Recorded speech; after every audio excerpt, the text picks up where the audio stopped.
welcome back to Cabaret Gamers Plays Sly Cooper of Thievius Raccoonus.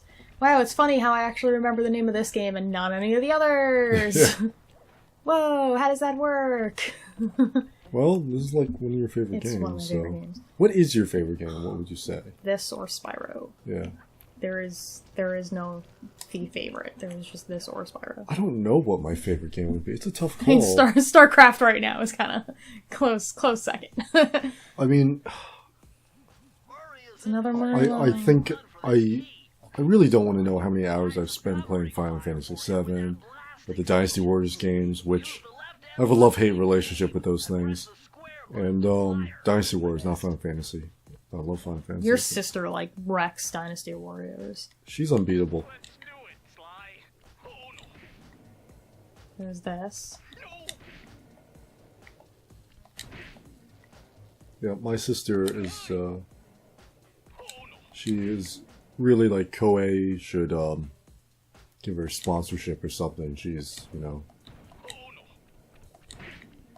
And I remember the first one we bought was Dynasty Warriors 2, because the first Dynasty Warriors was, like, you know, a fighting game. Oh, that hit him. Wow. I can hit Murray, by the way. I don't want to. I remember we brought that home, and I really had to convince my mom to buy it, because we were young and stuff. And, my friend had it, and all we did was play the Hugh Lao Gate 1. The first player I did was Zhang He. It's a short huh sound, I think. And, yeah, I'm trying to beat Lu Bu. Don't pursue Lu Bu. That's fucking awesome. And, I should get a t-shirt that says that. And, that just got the ball rolling, and we had, like, every other one since. Just about. It's insane how many games we have. Dynasty Warriors. And I really wish they were better. I think the first one I really got into was I played a little bit of one of them, but then I really enjoyed playing the high roll one. No, the Gundam one. Oh, right. We played that a lot. And then we stopped, and then when we went back to it, your sister had, like, unlocked everything. Yeah. And we were like, you know what? We're done here. I think we're done here. Yeah, I mean, a lot of our Dynasty Warriors files, I stopped playing them. And then your sister takes over and just... Well, my sister has bought them since since I stopped playing them. She maxes every single character out. Oh, yeah. I don't know how long that takes, but I have an idea. So it's a fair idea. It is. That's a process. I love how they walk with tippy toes. It's fucking awesome. They're like, doot, doot, doot, doot, doot. And that's amazing. They really should give her some sort of sponsorship or something. Yeah, like she's invested a lot of time and money in those things, so. Alright, this is one of my absolute favorite levels, if not my favorite level. Like, I love the commentary. If you beat the speed run, most of the levels will give you a commentary. I think only the platform ones.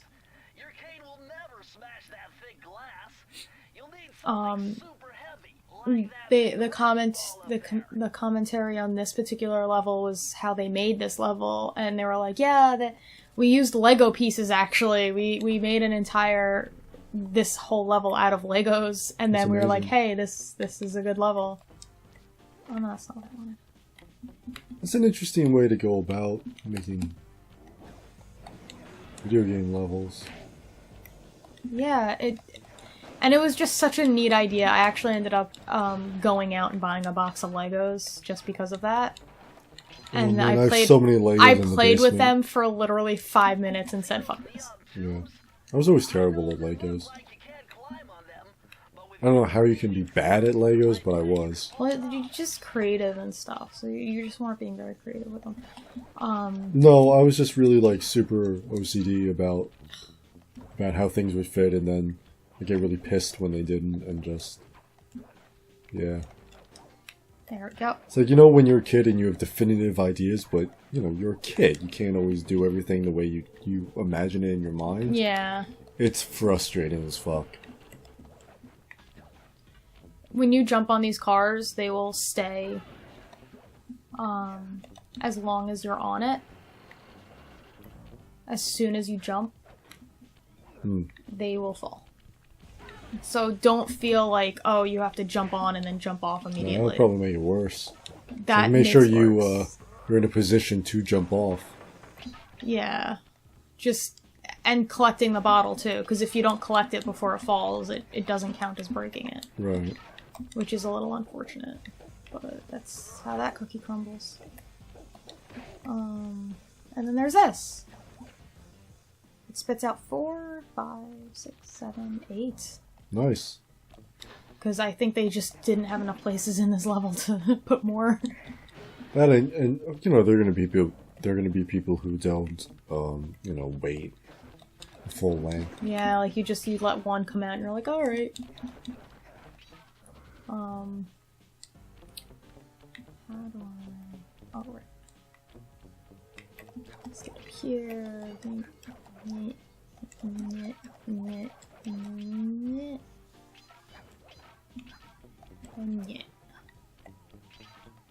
And then over here. So much yeah. So many nyets. And then this happens, and you're like, oh my god! Sly is destroying everything! Reminds me of that Mike Patton video. You see him climbing up on with the microphone in his mouth. Yeah. And he So there's a video of Mike Patton and at some festival, Faith No More, that we're playing recently. I think it was like 2009 or something like that. And he's singing Just a Man. And Mike Patton's being Mike Patton, which is awesome. And puts the microphone in his mouth, and he comes off the stage. He starts climbing one of the camera booms with like the cranes, and you just see like a ring of security just trying to coax him down to get him back. But it's like, no, you're not gonna. Yeah, he gets pretty far. He gets a good couple feet farther than he ever should have. Yeah. Because that is not meant to be holding a human body. Nor was he climbing it like the best way. Oh shit, I forgot he was over there. That's okay. I had a thing because I get all the rings. Hey, it's like that battle in Hellsing Ultimate with the card guy at the end. Oh no, I'm missing one. I do kind of like... I'm missing two. Yeah, I think I'm missing a thing. At the end, like... Oh, there it is. Because there was nothing about... Yeah, it wasn't gonna happen. There's nothing about any of those battles in, like, the whole series that really, you know, challenged Alucard in any way, right? Yeah. And I like the fact that the way they kind of addressed that, you know, there's nothing in that on Earth, right, that is more powerful than him. Is like the only way he could be defeated is kind of like himself, right? Yeah. He lost all those souls. And that's... And, you know, the whole, like, whatever, replicating himself thing or whatever with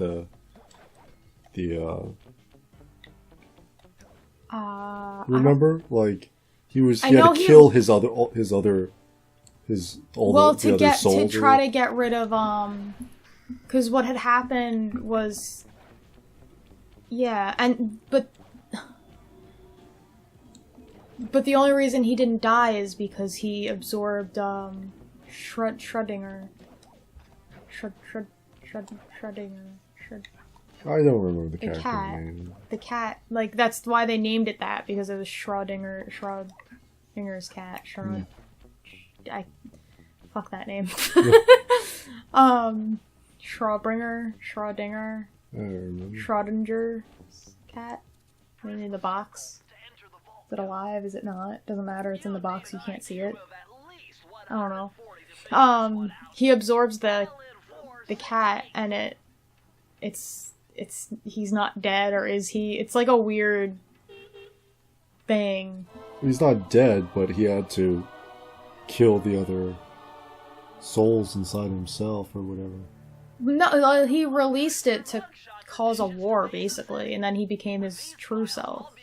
Dracula. Right, but I mean after that. He did die. The only reason he didn't die was because he had absorbed that one character. Like, that's what saved him. We're gonna have to rewatch it. I don't remember the exact details. I just remember at the end when he comes back. I just remember being shocked that Toonami actually showed that really sensitive scene. Oh, yeah. I was shocked.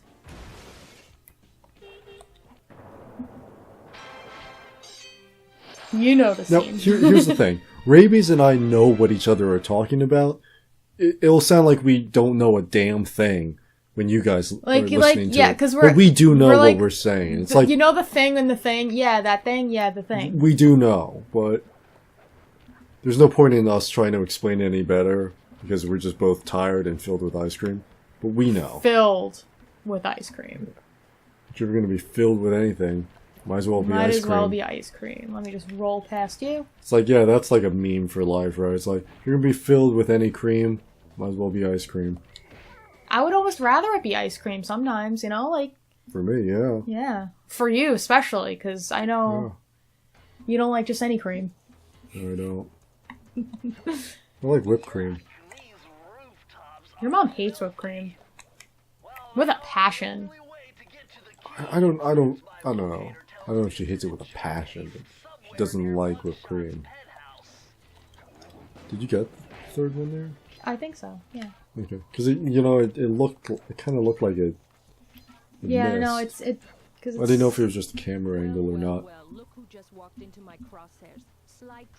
This and the second game were my favorite voices for Carmelita. The third game, I hated it so much.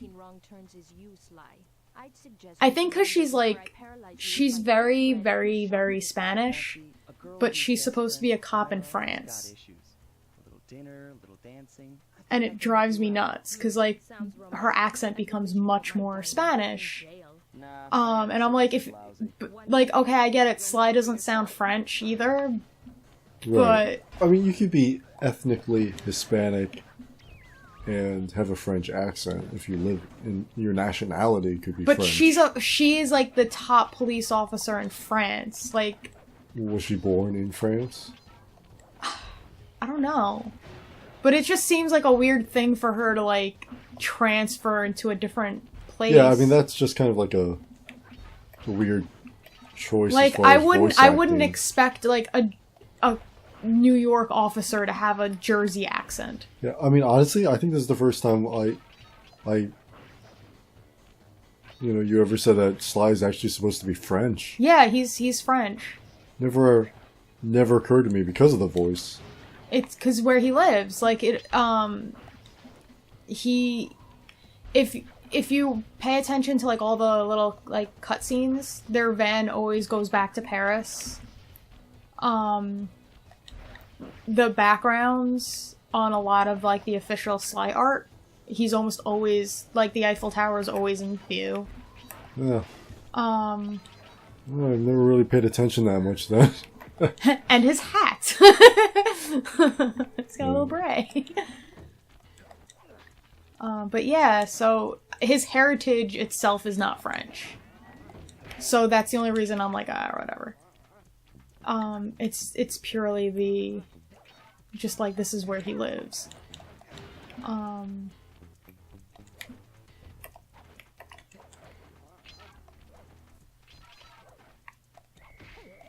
Did I get everything? Yes. Yes. I did. Okay, good. As you can tell, I can't go back for a lot of that. Right. Yeah, you can replay episodes by the, like, you know, these levels and episodes, by the way. It's not, they're not restricted in the sense that you can't go back and play them. I just don't want to. Oh yeah, this will come in handy. It's Suzanne Cooper's notes pertaining to Water safety. This is useful for the next hub world. Oh my god, it's so useful. It's painfully useful. But now I can jump into water and I'll be fine. It's late at night. I'll be fine. Wow, that came hard. Came on strong and heavy. Oh, Jesus. Yeah, I know. Christ. She starts, and it's funny how like all this is under construction, but there are still these like boards. Like people are still playing. That gun can't be standard issue. No. I like how she goes through all this trouble to find Sly, who is clearly not, like, a bad guy. He steals He and does is stealing, though. Like, I think she does mention it. He's stealing from the criminals, though. Yeah, but, like, he's still stealing. Like, he's a Robin Hood type, but you're still stealing. You have to do it by the law. Right, but she's spending so much time and energy. I'm gonna hunt you down, Cooper. You can't run forever. She just disappears. But she's spending so much time trying to find Sly. And he always... Like, he, in the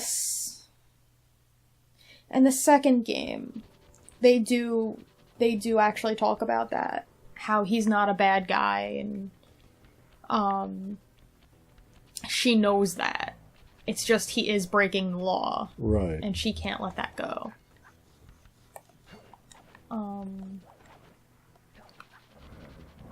What time is it?